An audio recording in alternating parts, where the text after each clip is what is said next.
दोस्तों आज हम आप सबके समझ प्रशिक्षित स्नातक शिक्षक भर्ती परीक्षा यानी कि टीजीटी हिंदी से संबंधित प्रैक्टिस सीट संख्या 12 लेके आए हैं। अभी तक हम लोगों ने इसके अंतर्गत कुल 11 प्रैक्टिस सीट देखे हैं, जिसका वीडियो आप मेरे यूट्यूब चैनल के प्लेलिस्ट से प्राप्त कर देख सकते हैं। इसके अलावा इन सब का पीडीएफ जो है आप मेरे टेलीग्राम चैनल या फिर व्हाट्सएप ग्रुप से प्राप्त कर सकते हैं। चलिए देर न करते हुए शुरू करते हैं क्वेश्चन नंबर 1 से। यदि मेरा वीडियो आप सभी लोगों को अच्छा लगे तो लाइक करें और सब्सक्राइब करें। दोस्तों आप लोग मुझे कमेंट करके ज़रूर बताइएगा कि आप लोगों का कितना क्वेश्चन सही हुआ है। क्वेश्चन नंबर 1 है, प्रत्येक देश का साहित्य वहाँ की जनता की चित्तवृत्ति का संचित प्रतिबिंब होता है। यह कथन साहित्य के इतिहास के विषय में किसका है? डॉक्टर रामकुमार वर्मा का है या फिर आचार्य हजारी प्रसाद द्विवेदी जी का है या फिर आचार्य रामचंद्र शुक्ल जी का है या फिर डॉक्टर नलिनीलोचन शर्मा जी का है? तो उपयुक्त जो कथन है यह है आचार्य रामचंद्र शुक्ल जी का। ऑप्शन नंबर सी सही हो जाएगा। चलिए हम लोग अगला क्वेश्चन देखते हैं। क्वेश्चन नंबर 2 देखते हैं।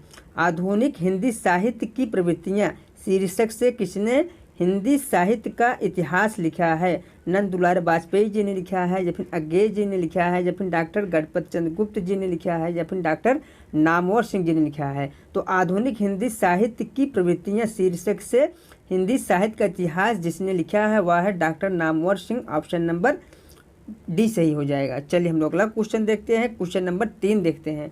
आदिकाल को किसने संधिकाल कहा है? बताइए आप लोग, आदिकाल को किसने संधिकाल कहा है? श्याम सुंदर दास जी ने कहा है या फिर गणपत चंद्र गुप्त जी ने कहा है या फिर रामकुमार वर्मा जी ने कहा है या फिर आचार्य हजारी प्रसाद द्विवेदी जी ने कहा है? तो आदिकाल को संधिकाल जो है डॉक्टर रामकुमार वर्मा जी ने कहा है। ऑप्शन नंबर सी सही हो जाएगा। चलिए हम लोग अगला क्वेश्चन देखते हैं। क्वेश्चन नंबर 4 देखते हैं।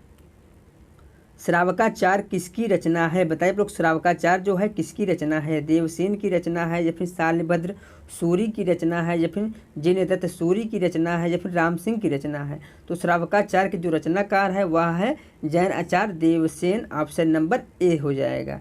चलिए हम लोग अगला क्वेश्चन देखते हैं। क्वेश्चन नंबर 5 देखते हैं। हम्मीर रासों की रचना राहुल संकृत्यायन के अनुसार किसके द्वारा की गई है? बताइए आप लोग, राहुल संकृत्यायन के अनुसार जो है हम्मीर रासों के रचनाकार कौन है? तो राहुल संकृत्यायन के अनुसार हम्मीर रासों के जो रचनाकार है वह है जज्जल। ऑप्शन नंबर बी सही हो जाएगा। चलिए हम लोग अगला क्वेश्चन देखते हैं। क्वेश्चन नंबर 5 देखते हैं। निम्नलिखित में किसके रचनाकार नल्ल सिंह है? बताइए लोग, इनमें से कौन सी एक रचना नल्ल सिंह की है? खुमार रासो है या फिर विशाल देव रासो है या फिर विजयपाल रासो है या फिर जयचंद प्रकाश है? तो नल्ल सिंह की जो रचना है वह है Vijaypal Raso. Option number C सही हो जाएगा। कौन सा?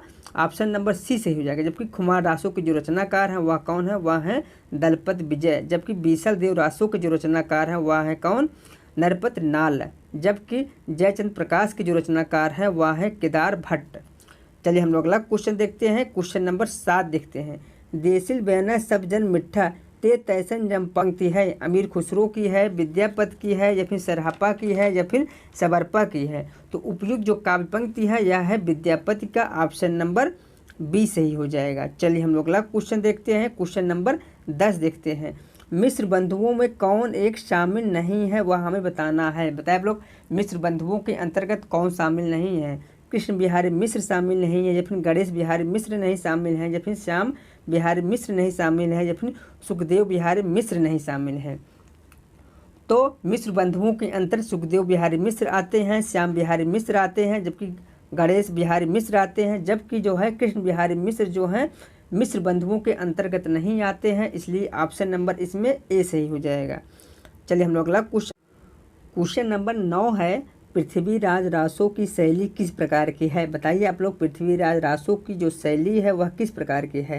राजस्थानी है, ब्रजभाषा है, डिंगल है या फिर पिंगल है? तो पृथ्वीराज रासो की जो शैली है वह है डिंगल। ऑप्शन नंबर सी सही हो जाएगा। चलिए हम लोग अगला क्वेश्चन देखते हैं। क्वेश्चन नंबर 10 देखते हैं। राउल वेल ग्रंथ की नायिका का नाम क्या है? तो राउल वेल ग्रंथ की जो नायिका है वह है राउल। ऑप्शन नंबर सी सही हो जाएगा। चलिए हम लोग अगला क्वेश्चन देखते हैं। क्वेश्चन नंबर 11 देखते हैं। ब्रह्म संप्रदाय के संस्थापक माधवाचार्य का पूर्व नाम क्या था? विष्णु स्वामी था या फिर कृष्ण देव था या फिर आनंद तीर्थ था या फिर तेज देव था? तो ब्रह्म संप्रदाय के संस्थापक माधवाचार्य का जो पूर्व नाम था वह था आनंद तीर्थ। ऑप्शन नंबर सी सही हो जाएगा। चलिए हम लोग अगला क्वेश्चन देखते हैं। क्वेश्चन नंबर 12 देखते हैं। निम्नलिखित को सुमेलित करना है। कवि दिए गए हैं, उनसे संबंधित रचनाएं दिए गए हैं, उसको हमें मिलान करना है। तो बताइए आप लोग, मंझन की कौन सी रचना है इसमें से? तो मंझन की जो रचना है वह है मधुमालती। उस्मान की जो रचना है वह है चित्रावली। जायसी की जो रचना है वह है पद्मावत। जबकि कुतुबन की जो रचना है वह है मृगावती। इसमें ऑप्शन नंबर कौन सा सही हो जाएगा? इसमें ऑप्शन नंबर बी सही हो जाएगा। चलिए हम लोग अगला क्वेश्चन देखते हैं। क्वेश्चन नंबर 13 देखते हैं। क्वेश्चन नंबर 13 क्या है? आरती कीजे हनुमान लला की, दुष्ट दलन रघुनाथ कला की। पंक्ति के रचनाकार हैं तुलसीदास हैं, रामानुजाचार्य हैं, या फिर आनंद तीर्थ हैं, या फिर रामानंद हैं।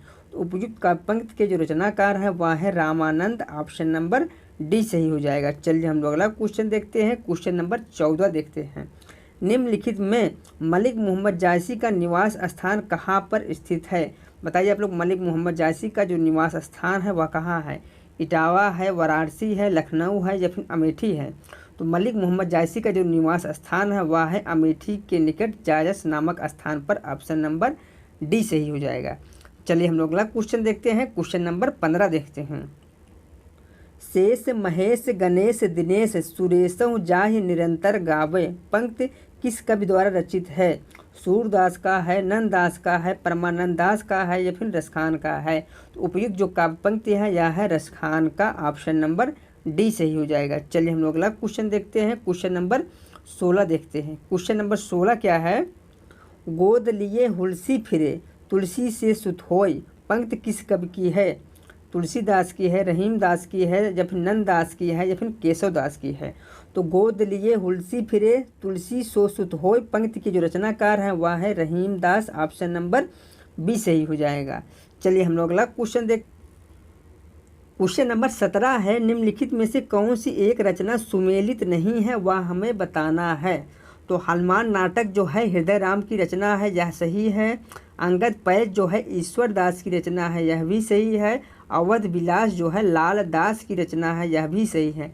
जबकि रामायण महानाटक के रचनाकार ईश्वर दास नहीं है, बल्कि रामायण महानाटक के जो रचनाकार हैं वह है प्राणचंद। ठीक है, चलिए हम इसलिए ऑप्शन नंबर इसमें डी सही हो जाएगा। चलिए हम लोग अगला क्वेश्चन देखते हैं। क्वेश्चन नंबर 18 देखते हैं। ध्रुव चरित्र के रचनाकार कौन है? रसखान है, नरोत्तम दास है, या फिर गोकुलनाथ है, या फिर छीत स्वामी है? तो ध्रुव चरित्र के जो रचनाकार हैं वह है नरोत्तम दास। ऑप्शन नंबर बी सही हो जाएगा। चलिए हम लोग अगला क्वेश्चन देखते हैं। क्वेश्चन नंबर 19 देखते हैं। गोस्वामी तुलसीदास के दीक्षा गुरु का क्या नाम था? बताइए आप, गोस्वामी तुलसीदास के दीक्षा गुरु कौन थे? रामानुजाचार्य थे, या फिर रामानंद थे, या फिर नरहरिदास थे, या फिर ज्ञानदेव थे?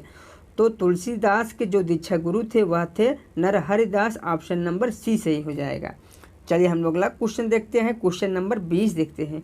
उज्ज्वल नीलमणि के रचनाकार कौन है? बताइए आप लोग, उज्ज्वल नीलमणि के रचनाकार कौन है? रूप गोस्वामी है, या फिर जीव गोस्वामी है, या फिर परमानंद दास है, या फिर नंद दास है? तो उज्ज्वल नीलमणि के जो रचनाकार हैं वह है रूप गोस्वामी। ऑप्शन नंबर ए सही हो जाएगा। चलिए हम लोग अगला क्वेश्चन देखते हैं। क्वेश्चन नंबर 21 देखते हैं। केशव को कब हृदय नहीं मिला था, यह कहकर किस आलोचक ने केशव को हृदयहीन कवि घोषित किया है? आचार्य हजारी प्रसाद द्विवेदी जी ने, या फिर आचार्य रामचंद्र शुक्ल जी ने, या फिर नंद दुलारे वाजपेयी जी ने, या फिर डॉक्टर रामकुमार वर्मा जी ने? इसमें जो सही ऑप्शन हो जाएगा ऑप्शन नंबर बी हो जाएगा, आचार्य रामचंद्र शुक्ल जी ने। कौन हो जाएगा? आचार्य रामचंद्र शुक्ल जी ने। चलिए हम लोग अगला क्वेश्चन देखते हैं। क्वेश्चन नंबर 22 देखते हैं। भाषा भूषण के रचनाकार कौन है? पद्माकर हैं, भूषण हैं, या फिर चिंतामणि हैं, या फिर जसवंत सिंह हैं? तो भाषा भूषण के जो रचनाकार है वह है Jaswant Singh. Option number D सही हो जाएगा। चलिए हम लोग अगला क्वेश्चन देखते हैं। क्वेश्चन नंबर 23 देखते हैं। निम्नलिखित में से कौन सी रचना भिखारी दास की है? बताइए आप लोग, इनमें से कौन सी एक रचना जो है भिखारी दास की है? भाव विलास है, या फिर काव्य विवेक है, या फिर काव्य मीमांसा है, या फिर काव्य निर्णय है? तो भिखारी दास की जो रचना है वह है काव्य निर्णय। ऑप्शन नंबर डी सही हो जाएगा। कौन सा? ऑप्शन नंबर डी सही हो जाएगा। चलिए हम लोग अगला क्वेश्चन देखते हैं। क्वेश्चन नंबर 24 देखते हैं। निम्नलिखित कवियों को सही कालक्रमानुसार चयन करना है। बताइए आप लोग सर्वप्रथम इसमें कौन आएंगे? बिहारी आएंगे, या फिर या फिर बिहारी आएंगे, या फिर केशव दास आएंगे, या फिर केशव दास आएंगे। इसमें जो है सर्वप्रथम कौन आएगा? इसमें सर्वप्रथम आएंगे केशव दास। इनका जन्म जो है 1555 ईस्वी में हुआ था। उसके बाद कौन आएगा? उसके बाद बिहारी आएंगे या फिर देव आएंगे। उसके बाद जो है बिहारी आएंगे, इनका जो जन्म हुआ था वह हुआ था 1595 ईस्वी में। उसके बाद देव आएंगे, देव का जो जन्म है वह हुआ था 1673 ईस्वी में। उसके बाद जो है पद्माकर आएंगे, इनका जो जन्म हुआ था वह हुआ था 1753 ईस्वी में। इसलिए ऑप्शन नंबर इसमें सी सही हो जाएगा। चलिए हम लोग अगला क्वेश्चन देखते हैं। क्वेश्चन नंबर 25 देखते हैं। दी गई रचनाओं में कौन सुमेलित नहीं है वह हमें बताना है। मतलब आप लोग इनमें से कौन सी एक रचना जो है सुमेलित नहीं है? तो हित तरंगड़ी जो है कृपाराम की रचना है, यह बिल्कुल सही है। रसिक प्रिय जो है केशव दास की रचना है, यह भी सही है। प्रबोध पचासा जो है पद्माकर की रचना है, यह भी सही है। जबकि कवि प्रिय जो है चिंतामण की रचना ना होकर के केशव दास की रचना है।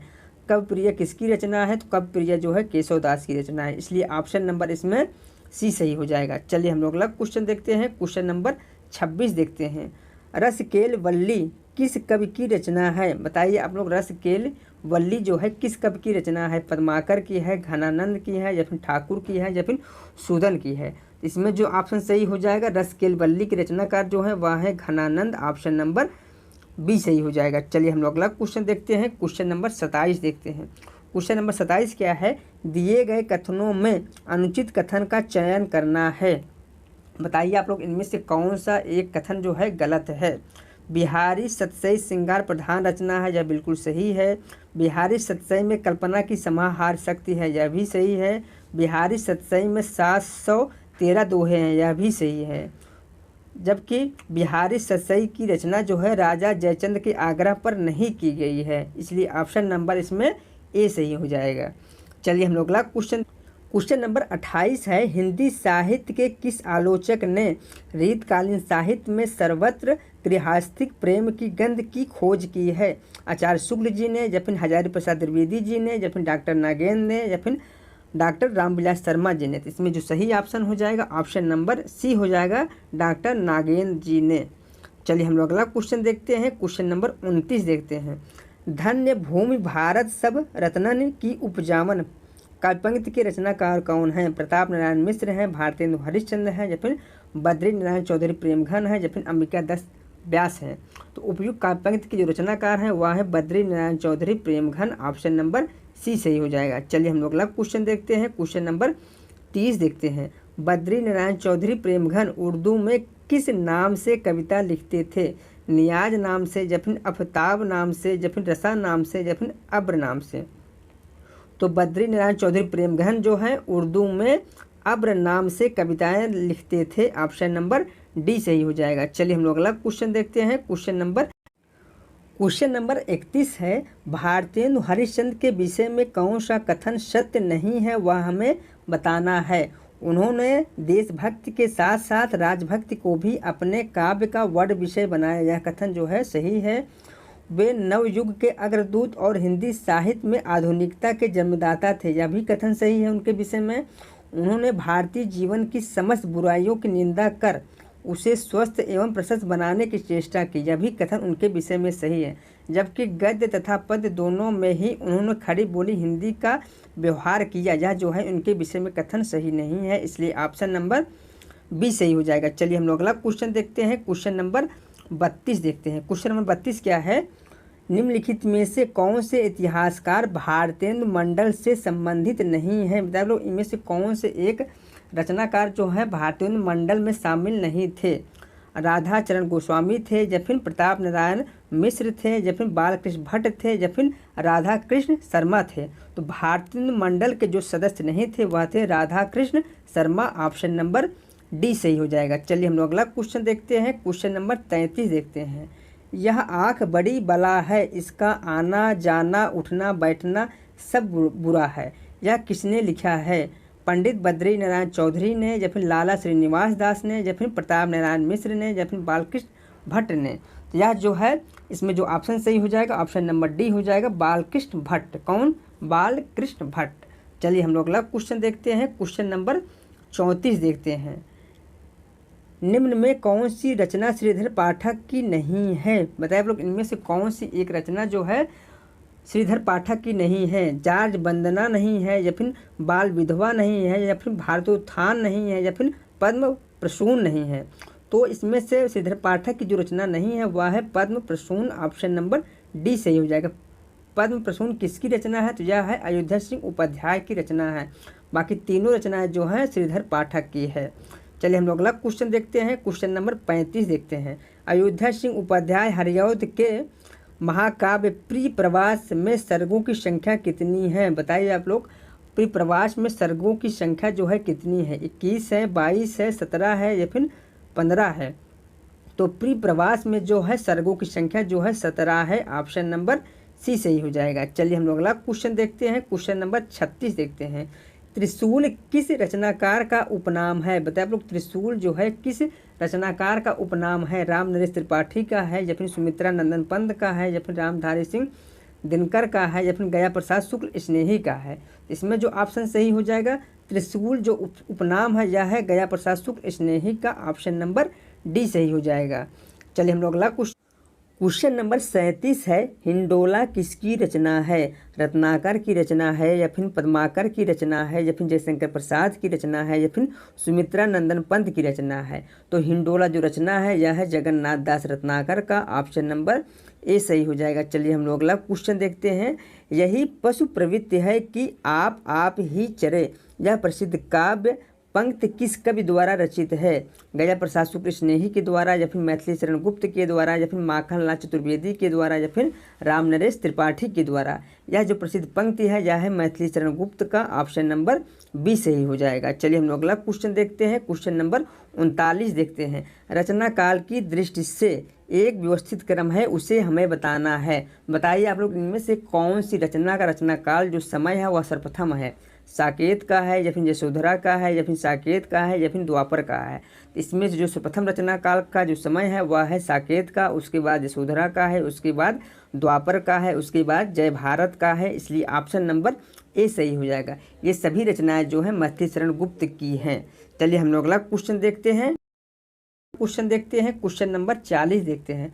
सैरांध्री नामक प्रसिद्ध रचना किसकी है? बताए आप लोग, सैरांध्री नामक प्रसिद्ध रचना किसकी है? जयशंकर प्रसाद की है, मैथिली शरण गुप्त की है, या फिर महादेवी वर्मा की है, या फिर निराला की है? तो यह जो रचना है यह है मैथिली शरण गुप्त का। ऑप्शन नंबर बी सही हो जाएगा। कौन सा? ऑप्शन नंबर बी सही हो जाएगा। चलिए हम लोग अगला क्वेश्चन देखते हैं। क्वेश्चन नंबर 41 देखते हैं।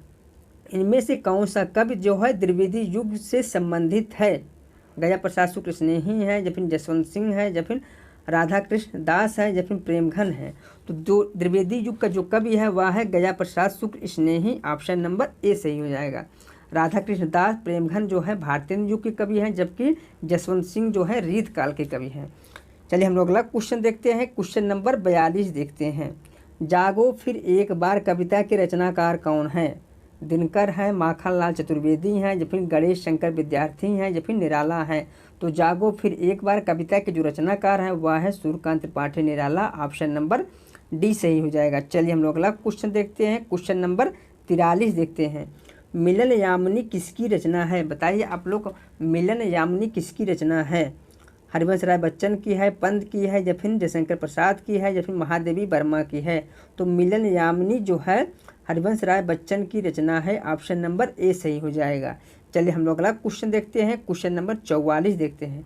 कविता हमारे परिपूर्ण क्षणों की वाणी है, यह किसने कहा है? सुमित्रा नंदन पंत ने कहा है, या फिर सूर्यकांत त्रिपाठी निराला ने कहा है, या फिर महादेवी वर्मा ने कहा है, या फिर रामधारी सिंह दिनकर ने कहा है? तो उपयुक्त जो कथन है वह है सुमित्रा नंदन पंत का। ऑप्शन नंबर ए सही हो जाएगा। कविता हमारे परिपूर्ण क्षणों की वाणी है। चलिए हम लोग अगला क्वेश्चन देखते हैं। क्वेश्चन नंबर 45 है। गंधवीथी के रचनाकार कौन है? जगदीश गुप्त हैं, या फिर रमेश चंद्र शाह हैं, या फिर लीलाधर जगूड़ी हैं, या फिर सुमित्रा नंदन पंत हैं? तो गंधवीथी की जो रचनाकार है वह है सुमित्रा नंदन पंत। ऑप्शन नंबर डी सही हो जाएगा। चलिए हम लोग अगला क्वेश्चन देखते हैं। क्वेश्चन नंबर 46 देखते हैं। कामायनी किसकी पुत्री थी? बताइए आप लोग, कामायनी जो है किसकी पुत्री थी? तो कामायनी जो है काम की पुत्री थी। ऑप्शन नंबर डी सही हो जाएगा। ऑप्शन नंबर डी सही हो जाएगा। चलिए हम लोग अगला क्वेश्चन देखते हैं। क्वेश्चन नंबर 47 देखते हैं। तेरा वैभव देखूं या जीवन का क्रंदन देखूं, यह पंक्ति किसकी है? पंत की है, महादेवी वर्मा की है, या फिर निराला की है, या फिर अज्ञे की है? तो उपयुक्त जो काव्य पंक्ति है यह है महादेवी वर्मा का। ऑप्शन नंबर बी सही हो जाएगा। चलिए हम लोग अगला क्वेश्चन देखते हैं। क्वेश्चन नंबर 48 देखते हैं। निम्नलिखित में से कौन उत्तर छायावादी कवि नहीं है, वह हमें बताना है। बताइए आप लोग इनमें से कौन सा एक कवि जो है उत्तर छायावादी नहीं है? नरेंद्र शर्मा है, या फिर राम कुमार वर्मा है, या फिर बच्चन है, या फिर अंचल है? तो उत्तर छायावादी कवि जो है वह है नरेंद्र शर्मा, बच्चन और अंचल, जबकि राम कुमार वर्मा जो है उत्तर छायावादी कवि न होकर के छायावादी कवि है, इसलिए ऑप्शन नंबर बी सही हो जाएगा। चलिए हम लोग अगला क्वेश्चन देखते हैं। क्वेश्चन नंबर 49 देखते हैं। उत्तरायण महाकाव्य के रचनाकार कौन है? बताइए आप लोग उत्तरायण महाकाव्य के रचनाकार कौन है? हरिऔध हैं, या फिर सिया राम शरण गुप्त हैं, या फिर राम कुमार वर्मा है, या फिर राम नरेश त्रिपाठी हैं? तो उत्तरायण महाकाव्य की जो रचनाकार है वह है Ram Kumar Verma. Option number C सही हो जाएगा। चलिए हम लोग अगला क्वेश्चन देखते हैं। क्वेश्चन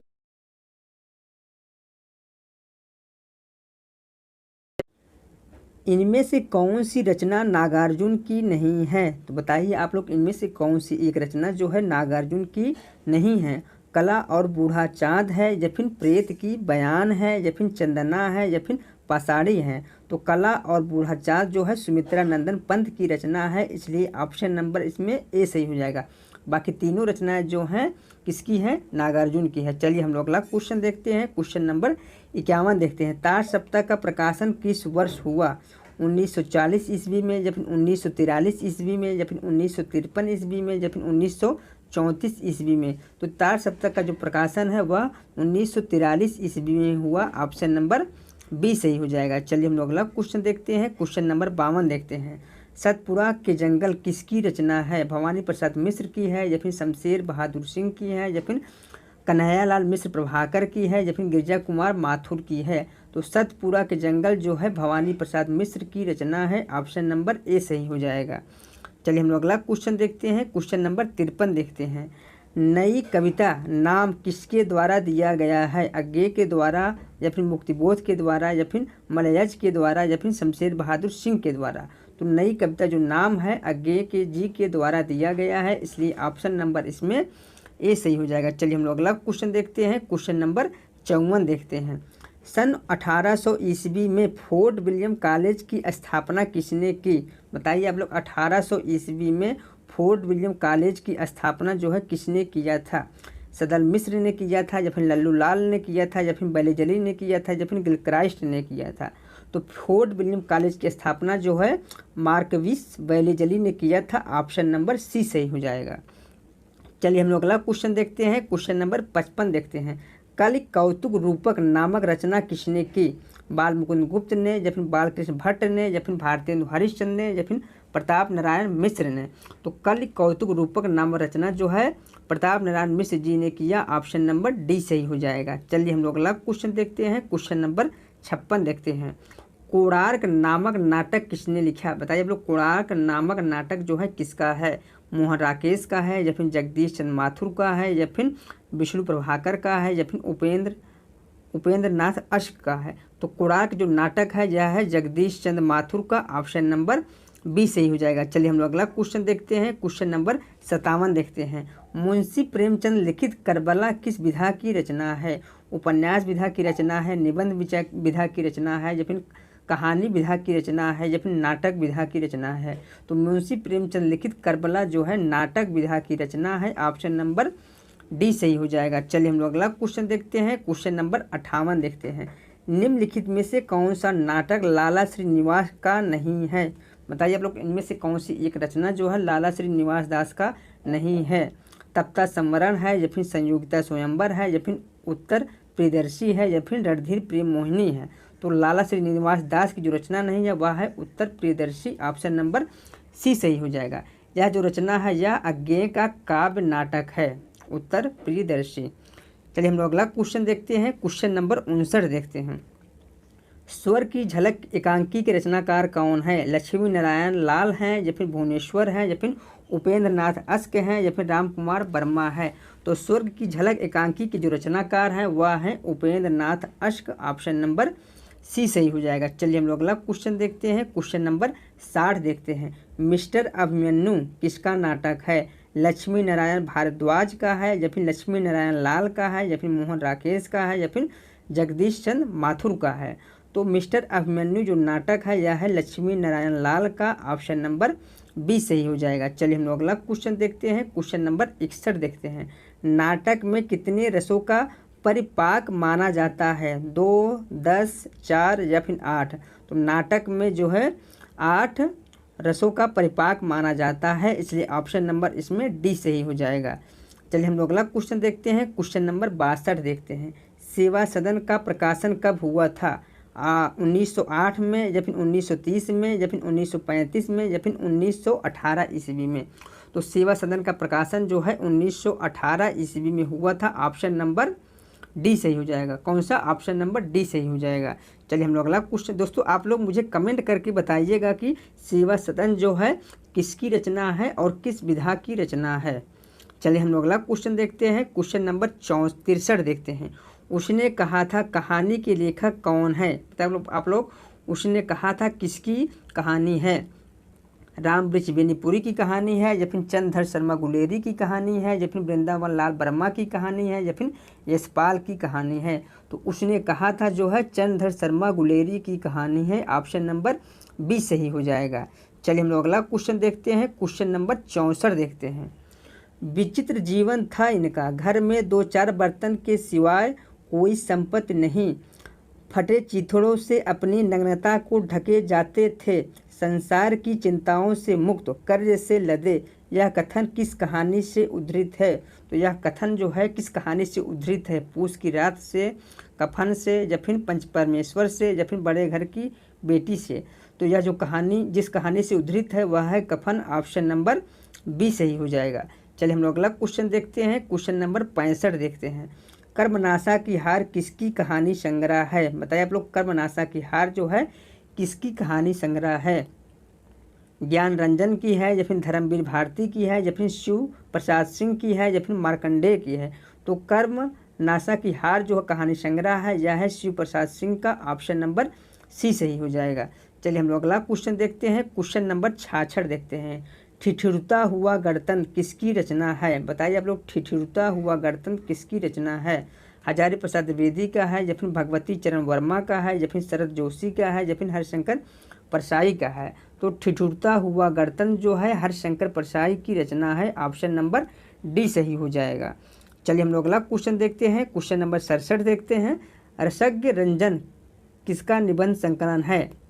बताइए आप लोग, रसज्ञ रंजन जो है किसका निबंध संकलन है? महावीर प्रसाद द्विवेदी का है, या फिर हजारी प्रसाद द्विवेदी का है, या फिर डॉक्टर गुलाब राय का है, या फिर डॉक्टर श्याम सुंदर दास का है? तो रसज्ञ रंजन जो है महावीर प्रसाद द्विवेदी का निबंध संकलन है। ऑप्शन नंबर ए सही हो जाएगा। चलिए हम लोग अगला क्वेश्चन देखते हैं। क्वेश्चन नंबर 68 है। आचार्य शुक्ल के निबंध श्रद्धा और भक्ति तथा लोभ और प्रीत किस श्रेणी में आते हैं? साहित्य समीक्षा संबंधी श्रेणी में, या फिर विचारात्मक, या फिर साहित्य सिद्धांत संबंधी, या फिर भाव या मनोविकार संबंधी? तो आचार्य शुक्ल का निबंध श्रद्धा और भक्ति, लोभ और प्रीत जो है भाव और मनोविकार संबंधी श्रेणी के अंतर्गत आते हैं, इसलिए ऑप्शन नंबर डी सही हो जाएगा। चलिए हम लोग अगला क्वेश्चन देखते हैं। हिंदी आलोचना का इतिहास किस काल से माना जाता है? बताइए आप लोग, हिंदी आलोचना का इतिहास जो है किस काल से माना जाता है? भक्ति काल से, आधुनिक काल से, वीरगाथा काल से, या फिर आदि काल से? तो हिंदी आलोचना का जो काल है वह है आधुनिक काल से माना जाता है। ऑप्शन नंबर बी सही हो जाएगा। भारतेंद्र हरिश्चंद्र को हिंदी का प्रथम आलोचक माना जाता है। चलिए हम लोग अगला क्वेश्चन देखते हैं। क्वेश्चन नंबर 70 देखते हैं। प्रगतिवाद किसकी कृति है? बताइए आप लोग, प्रगतिवाद जो है किसकी रचना है? डॉक्टर देवराज की है, या फिर डॉक्टर रामविलास शर्मा की है, या फिर शिवदान सिंह चौहान की है, या फिर प्रकाश चंद्र गुप्त की है? तो प्रगतिवाद जो है शिवदान सिंह चौहान की रचना है। ऑप्शन नंबर सी सही हो जाएगा। चलिए हम लोग अगला क्वेश्चन देखते हैं। क्वेश्चन नंबर 71 देखते हैं। अस्ति और भवति नामक आत्मकथा के लेखक कौन है? विश्वनाथ प्रसाद तिवारी हैं, या फिर राहुल संकृतायन है, या फिर भारतेंदु हरिश्चंद्र है, या फिर भीष्म साहनी है? तो अस्ति और भवत नामक आत्मकथा के जो लेखक हैं वह हैं विश्वनाथ प्रसाद तिवारी। ऑप्शन नंबर ए सही हो जाएगा। चलिए हम लोग अगला क्वेश्चन देखते हैं। क्वेश्चन नंबर 72 देखते हैं। तिरस्कृत किसकी आत्मकथा है? बताइए आप लोग, तिरस्कृत किसकी आत्मकथा है? सूरजपाल सिंह चौहान की है या फिर तुलसी राम की है या फिर ओम प्रकाश वाल्मीकि की है या फिर डॉक्टर धर्मवीर की है? तो तिरस्कृत जो आत्मकथा है यह है सूरजपाल सिंह चौहान का। ऑप्शन नंबर ए हो जाएगा। कौन सा? ऑप्शन नंबर ए हो जाएगा। चलिए हम लोग अगला क्वेश्चन देखते हैं। क्वेश्चन नंबर 73 है। हिंदी साहित्य में कलम का सिपाही किसे कहा जाता है? अमृतलाल नागर को कहा जाता है या फिर बाबूराव विष्णु को कहा जाता है या फिर प्रेमचंद को कहा जाता है या फिर रामविलास शर्मा को कहा जाता है? तो हिंदी साहित्य में कलम का सिपाही जो है मुंशी प्रेमचंद को कहा जाता है। ऑप्शन नंबर सी सही हो जाएगा। चलिए हम लोग अगला क्वेश्चन देखते हैं। शेष स्मृतियाँ संस्मरण के लेखक कौन हैं? बताइए आप लोग, शेष स्मृतियाँ किसकी रचना है? कुंवर चंद्र प्रकाश सिंह की है या फिर केदारनाथ सिंह की है या फिर रघुवीर सिंह की है या फिर दूधनाथ सिंह की है? तो शेष स्मृतियाँ जो है कुंवर चंद्र प्रकाश सिंह की रचना है। ऑप्शन नंबर ए सही हो जाएगा। चलिए हम लोग अगला क्वेश्चन देखते हैं। क्वेश्चन नंबर 75 देखते हैं। माटी की मूर्तें किस विधा की रचना है? रिपोर्टाज विधा की रचना है या फिर रेखा चित्र विधा की रचना है या फिर निबंध विधा की रचना है या फिर आत्मकथा विधा की रचना है? तो माटी की मूर्तें जो है रेखा चित्र विधा की रचना है। ऑप्शन नंबर बी सही हो जाएगा। इसके जो रचनाकार हैं वह हैं रामवृक्ष बेनीपुरी। चलिए हम लोग अगला क्वेश्चन देखते हैं। क्वेश्चन नंबर 76 देखते हैं। तिब्बत की सीमा पर किसकी रचना है? राहुल संकृतायन की है या फिर भारतेंदु हरिश्चंद्र की है या फिर सेठ गोविंद दास की है या फिर नागार्जुन की रचना है? तो तिब्बत की सीमा पर जो रचना है यह है राहुल संकृतायन का। ऑप्शन नंबर ए सही हो जाएगा। यह यात्रा वृत्तांत विधा की रचना है। चलिए हम लोग अगला क्वेश्चन देखते हैं। क्वेश्चन नंबर 77 देखते हैं। एक बूंद सहसा उछली यह अज्ञेय की रचना है, इसकी लेखन विधा क्या है? बताइए आप लोग, एक बूंद सहसा उछली जो है किस विधा की रचना है? संस्मरण विधा की रचना है या फिर यात्रा वृत्त विधा की रचना है या फिर डायरी विधा की रचना है या फिर रिपोर्टाज विधा की रचना है? तो यह जो रचना है यह यात्रा वृत्त विधा की रचना है। ऑप्शन नंबर बी सही हो जाएगा। चलिए हम लोग अगला क्वेश्चन देखते हैं। क्वेश्चन नंबर 78 है। कवि वचन सुधा पत्रिका के प्रकाशन का आरंभ वर्ष क्या है? 1879 ईस्वी है या फिर 1867 ईस्वी है या फिर 1865 ईस्वी है या फिर 1868 ईस्वी है? तो कवि वचन सुधा का प्रकाशन जो है वह है 1868 ईस्वी। ऑप्शन नंबर डी सही हो जाएगा। चलिए हम लोग अगला क्वेश्चन देखते हैं। सरस्वती पत्रिका के संपादन का भार महावीर प्रसाद द्विवेदी जी ने कब ग्रहण किया? 1901 में या फिर 1900 ईस्वी में या फिर 1905 ईस्वी में या फिर 1903 ईस्वी में?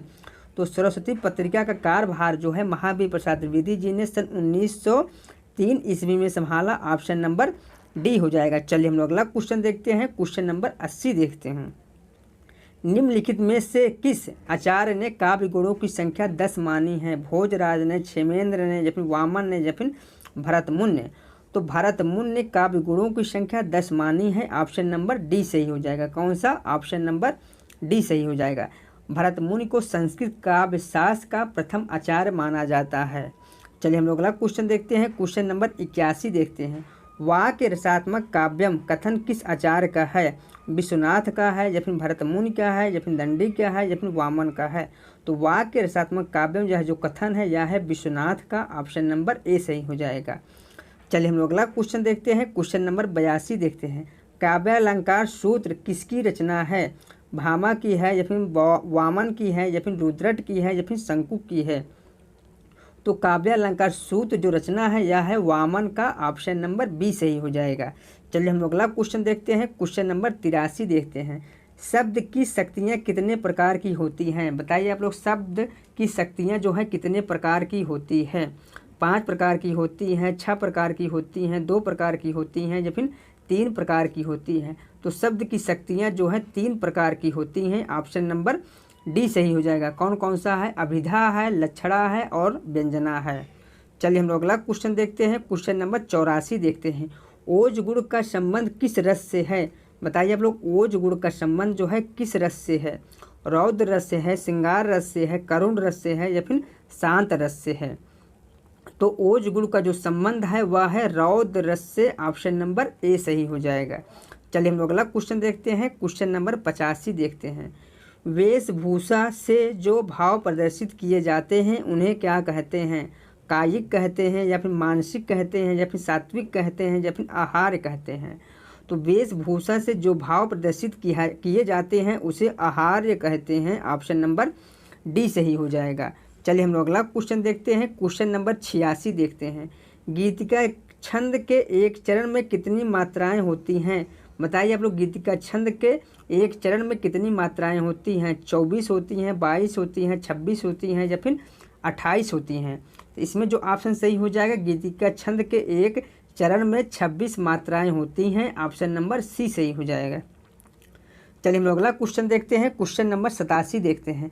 चरण कमल बंदो हरिराई में कौन सा अलंकार है? श्लेष अलंकार है, यमक अलंकार है, रूपक अलंकार है, या फिर उपमा अलंकार है? तो चरण कमल बंदो हरिराई में जो है रूपक अलंकार है। ऑप्शन नंबर सी सही हो जाएगा। चलिए हम लोग अगला क्वेश्चन देखते हैं।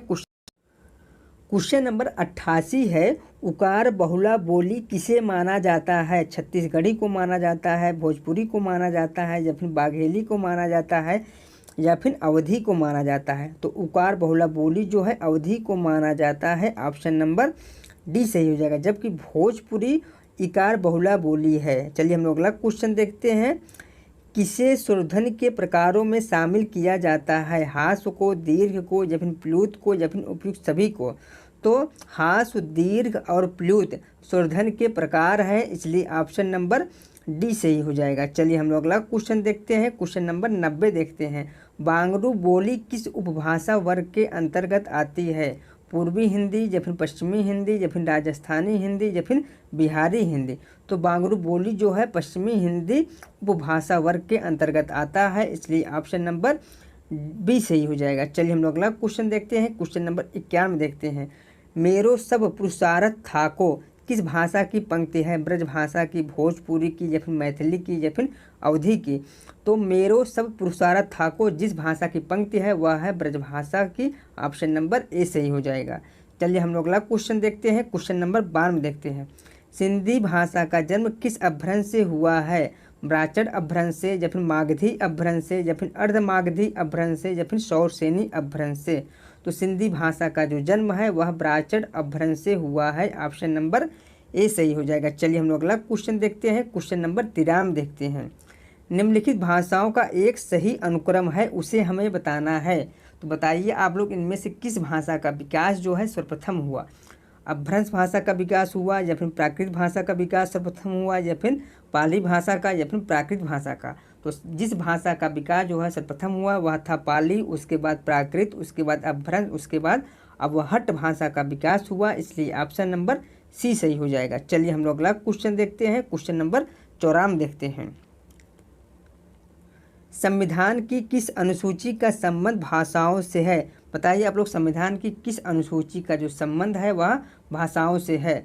छठी अनुसूची, या फिर 7वीं अनुसूची, या फिर 8वीं अनुसूची, या फिर 9वीं अनुसूची? तो 8वीं अनुसूची का जो संबंध है वह है भाषाओं से, इसलिए ऑप्शन नंबर सी सही हो जाएगा। चलिए हम लोग अगला क्वेश्चन देखते हैं। निम्नलिखित में से कौन भाषा वैज्ञानिक नहीं है? बताइए आप लोग, इनमें से कौन एक भाषा वैज्ञानिक नहीं है? सुनीत कुमार चटर्जी हैं, या फिर धीरेन्द्र वर्मा है, या फिर भोलानाथ तिवारी हैं, या फिर जयशंकर प्रसाद हैं?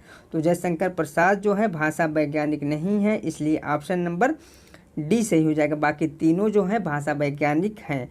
चलिए हम लोग अगला क्वेश्चन देखते हैं। विद्यापद के पद किस भाषा में रचित हैं? अवधी में है, मैथिली में है, या फिर पिंगल में है, या फिर डिंगल में है? तो विद्यापद के पद जो है मैथिल भाषा में रचित हैं, इसलिए ऑप्शन नंबर बी सही हो जाएगा। चलिए हम लोग अगला क्वेश्चन देखते हैं। क्वेश्चन नंबर 97 देखते हैं। क्वेश्चन नंबर 97 क्या है? हिंदी को संघ की राजभाषा बनाने का जो प्रस्ताव संसद में पारित हुआ उसके प्रस्तावक कौन थे? श्री गोपाल स्वामी अयंगर थे, या फिर राजगोपालचारी थे, या फिर राजर्षि पुरुषोत्तम दास टंडन थे, या फिर पंडित जवाहरलाल नेहरू थे? तो हिंदी भाषा को संघ की राजभाषा बनाने का जो प्रस्ताव संसद में पारित हुआ उसके जो प्रस्तावक थे वह थे श्री गोपाल स्वामी अयंगर। ऑप्शन नंबर ए सही हो जाएगा। चलिए हम लोग अगला क्वेश्चन देखते हैं। क्वेश्चन नंबर 98 देखते हैं। क्वेश्चन नंबर 98 क्या है? प्राचीन का विलोम शब्द क्या होगा? बताइए आप लोग, प्राचीन का विलोम क्या होता है? तो प्राचीन का विलोम जो है वह होता है अर्वाचीन। ऑप्शन नंबर ए सही हो जाएगा। चलिए हम लोग अगला क्वेश्चन देखते हैं। क्वेश्चन नंबर 99 देखते हैं। हा और विसर्ग के उच्चारण का स्थान को क्या कहते हैं? बताइए आप लोग, हा और विसर्ग के उच्चारण स्थान को क्या कहते हैं? कंठ कहते हैं, तालु कहते हैं, मूर्धा कहते हैं या फिर दंत कहते हैं? तो हा और विसर्ग के उच्चारण स्थान को कंठ कहते हैं। ऑप्शन नंबर ए सही हो जाएगा। चलिए हम लोग अगला क्वेश्चन देखते हैं। क्वेश्चन नंबर 100 देखते हैं। निम्नलिखित में से कौन सी ध्वनि सघोष ध्वनि है? बताइए आप लोग, इनमें से कौन सी एक ध्वनि जो है सघोष ध्वनि है? तो वह है ऑप्शन नंबर सी, वाह। चलिए हम लोग अगला क्वेश्चन देखते हैं। क्वेश्चन नंबर 101 देखते हैं। निम्न में कौन सा शब्द सर्वनाम है? बताइए आप लोग, इनमें से कौन सा एक शब्द जो है सर्वनाम है? काशी है, मोटा है, यमुना है या फिर यह है? तो जो सर्वनाम शब्द है वह है यह। ऑप्शन नंबर डी सही हो जाएगा। कौन सा? ऑप्शन नंबर डी सही हो जाएगा। चलिए हम लोग अगला क्वेश्चन देखते हैं। क्वेश्चन नंबर 102 देखते हैं। मुझे उसका मधुर गाना अच्छा लगता है, इस वाक्य में क्रिया विशेषण पद कौन सा है? मधुर गाना या फिर मुझे उसका या फिर अच्छा या फिर लगता है? तो अच्छा जो है क्रिया विशेषण पद है, इसलिए ऑप्शन नंबर सी सही हो जाएगा। चलिए हम लोग अगला क्वेश्चन देखते हैं। क्वेश्चन नंबर 103 देखते हैं। वह घर से बाहर गया, वाक्य में कौन सा कारक है? बताइए आप लोग, वह घर से बाहर गया वाक्य में कौन सा कारक है? करण कारक है, कर्म कारक है या फिर अपादान कारक है या फिर कर्ता कारक है? तो इसमें जो है अपादान कारक है। ऑप्शन नंबर सी सही हो जाएगा। चलिए हम लोग अगला क्वेश्चन नंबर 104 है। निम्नलिखित में पुल्लिंग शब्द का चयन कीजिए। बताइए आप लोग, इनमें से कौन सा एक शब्द जो है पुल्लिंग शब्द है? तो पुल्लिंग जो शब्द है वह है घुन। ऑप्शन नंबर ए सही हो जाएगा।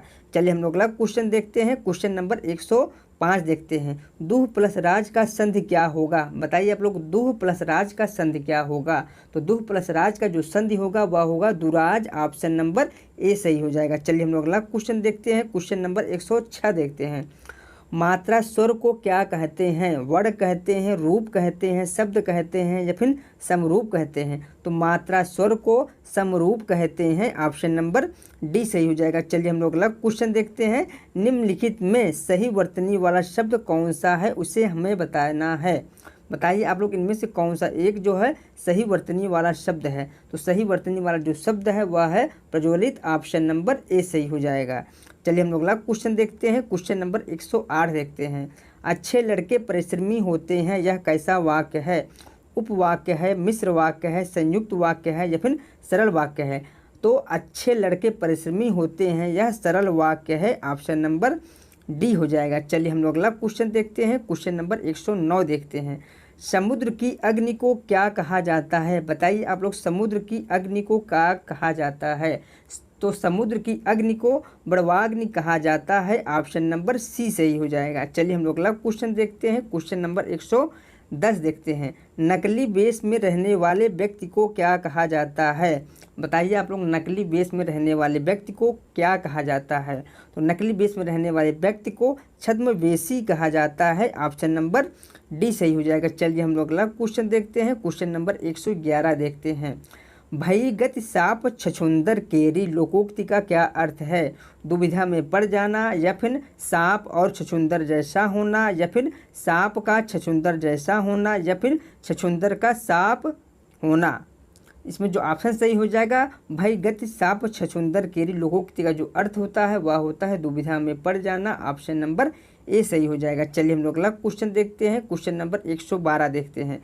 सिर उठाना मुहावरे का सही अर्थ क्या होगा? बताइए आप लोग, सिर उठाना मुहावरे का सही अर्थ क्या होगा? तो सिर उठाना मुहावरा का जो सही अर्थ होगा वह होगा विद्रोह करना। ऑप्शन नंबर ए सही हो जाएगा। चलिए हम लोग अगला क्वेश्चन देखते हैं। क्वेश्चन नंबर 113 देखते हैं। प्रतिमा नाटकम किसकी रचना है? बाणभट्ट की है, कालिदास की है या फिर दंडी की है या फिर भास कवि की है? तो प्रतिमा नाटकम जो है जिसकी रचना है वह है भास कवि की। ऑप्शन नंबर डी सही हो जाएगा। कौन सा? ऑप्शन नंबर डी सही हो जाएगा। चलिए हम लोग अगला क्वेश्चन देखते हैं। क्वेश्चन नंबर 114 देखते हैं। विक्रमोर्वशीयम किसकी रचना है? बताइए आप लोग, विक्रमोर्वशीयम जो है किसकी रचना है? कालिदास की, भास की, भारवी की या फिर माघ कवि की? तो विक्रमोर्वशीयम जो है कालिदास की रचना है, इसलिए ऑप्शन नंबर इसमें ए सही हो जाएगा। चलिए हम लोग अगला क्वेश्चन देखते हैं। क्वेश्चन नंबर 115 देखते हैं। क्वेश्चन नंबर 115 क्या है? लिट लकार गम धातु मध्यम पुरुष बहुवचन रूप क्या होगा? बताइए आप लोग, लिट लकार गम धातु मध्यम पुरुष बहुवचन रूप क्या होगा? इसका जो बहुवचन रूप होगा वह होगा गमिष्यथ। ऑप्शन नंबर सी सही हो जाएगा। कौन सा? ऑप्शन नंबर सी सही हो जाएगा। चलिए हम लोग अगला क्वेश्चन देखते हैं। क्वेश्चन नंबर 116 देखते हैं। तद पुल्लिंग शब्द का तृतीय बहुवचन रूप क्या होगा? बताइए आप लोग, तद पुल्लिंग शब्द का तृतीय बहुवचन रूप क्या होगा? तो वह होगा तेन। ऑप्शन नंबर बी सही हो जाएगा। कौन सा? ऑप्शन नंबर बी सही हो जाएगा। चलिए हम लोग अगला क्वेश्चन देखते हैं। क्वेश्चन नंबर 117 देखते हैं। किस अर्थ में प्रथमा विभक्ति नहीं होती है? बताइए आप लोग, किस अर्थ में जो है प्रथमा विभक्ति नहीं होती है? तो वह होती है हेतु में। ऑप्शन नंबर डी सही हो जाएगा। चलिए हम लोग अगला क्वेश्चन देख क्वेश्चन नंबर 118 है। स्पृह एप्सिता सूत्र किस कारक से संबंधित है? कर्म कारक से संबंधित है, या फिर कृत कारक से संबंधित है, या फिर करण कारक से संबंधित है, या फिर संप्रदान कारक से संबंधित है? तो उपयुक्त सूत्र जो है वह संप्रदान कारक से संबंधित है। ऑप्शन नंबर डी सही हो जाएगा। चलिए हम लोग अगला क्वेश्चन देखते हैं। क्वेश्चन नंबर 119 देखते हैं। निम्नलिखित में शुद्ध वाक्य को चयनित कीजिए। बताइए आप लोग, इनमें से कौन सा एक वाक्य है जो शुद्ध है? तो वह है ग्राम पारितः वृक्षा संति। ऑप्शन नंबर ए सही हो जाएगा। चलिए हम लोग अगला क्वेश्चन देखते हैं। क्वेश्चन नंबर 120 देखते हैं। बच्चा लड्डू के लिए रोता है, इस वाक्य का सही अनुवाद क्या होगा? बताइए आप लोग, बच्चा लड्डू के लिए रोता है, इसका सही अनुवाद क्या होगा? तो इसका जो सही अनुवाद होगा वह होगा शिशु मोदकाय रोदित। ऑप्शन नंबर बी सही हो जाएगा। चलिए हम लोग अगला क्वेश्चन देखते हैं। क्वेश्चन नंबर 121 देखते हैं। जिसका जन्म छोटी जात में हुआ हो उसके लिए प्रयुक्त शब्द कौन सा है? बताइए आप लोग, जिसका जन्म जो है छोटी जात में हुआ है उसके लिए प्रयुक्त शब्द जो है वह है अंतज। ऑप्शन नंबर ए सही हो जाएगा। चलिए हम लोग अगला क्वेश्चन देखते हैं। क्वेश्चन नंबर 122 देखते हैं। निम्नलिखित में से कौन सा शब्द जो है अर्जुन का पर्यायवाची शब्द नहीं है? बताइए आप लोग, इनमें से कौन सा एक शब्द जो है अर्जुन का पर्यायवाची शब्द नहीं है? तो वह है पंचसर। ऑप्शन नंबर डी सही हो जाएगा। पंचसर जो है कामदेव का पर्यायवाची शब्द है, बाकी तीनों जो है अर्जुन के पर्यायवाची शब्द है। चलिए हम अगला क्वेश्चन देखते हैं। क्वेश्चन नंबर 123 देखते हैं। षड प्लस नवति की संधि कौन सी होगी? बताइए आप लोग, षड प्लस नवति की संधि कौन सी होगी? तो वह होगी ऑप्शन नंबर 1 षडवती। ऑप्शन नंबर ए हो जाएगा इसमें। चलिए हम लोग अगला क्वेश्चन देखते हैं। क्वेश्चन नंबर 124 देखते हैं। कृष्णाश्रिता में कौन सा समास है? तत्पुरुष समास है, बहुब्रीहि समास है, द्वंद्व समास है, या फिर कर्मधारय समास है? तो इसमें तत्पुरुष समास है। ऑप्शन नंबर ए सही हो जाएगा। चलिए हम लोग अगला क्वेश्चन देखते हैं। क्वेश्चन नंबर 125 देखते हैं और इस प्रैक्टिस सेट का लास्ट क्वेश्चन देखते हैं। निम्नलिखित रचनाओं में कौन सा एक सुमेलित नहीं है वह हमें बताना है। 10 कुमार चरित्रम की रचना जो है दंडी की है, यह बिल्कुल सही है। मेघदूतम जो है कालिदास की रचना है, यह भी सही है। शिशुपाल बधम जो है माघ कवि की रचना है, यह भी सही है। जबकि किरातार्जुनीयम जो है भवभूत की रचना नहीं है, बल्कि किरातार्जुनीयम जो है भारवी की रचना है। जबकि भवभूत की जो रचना है वह है उत्तर रामचरितम। ठीक दोस्तों, मेरा यह वीडियो यहीं समाप्त हो रहा है। यदि मेरा वीडियो आप सभी लोगों को अच्छा लगा हो तो लाइक करें और सब्सक्राइब करें। दोस्तों, आप लोग मुझे कमेंट करके ज़रूर बताइएगा कि आप लोगों का कितना क्वेश्चन सही हुआ है। ठीक दोस्तों, मिलते हैं नेक्स्ट वीडियो में।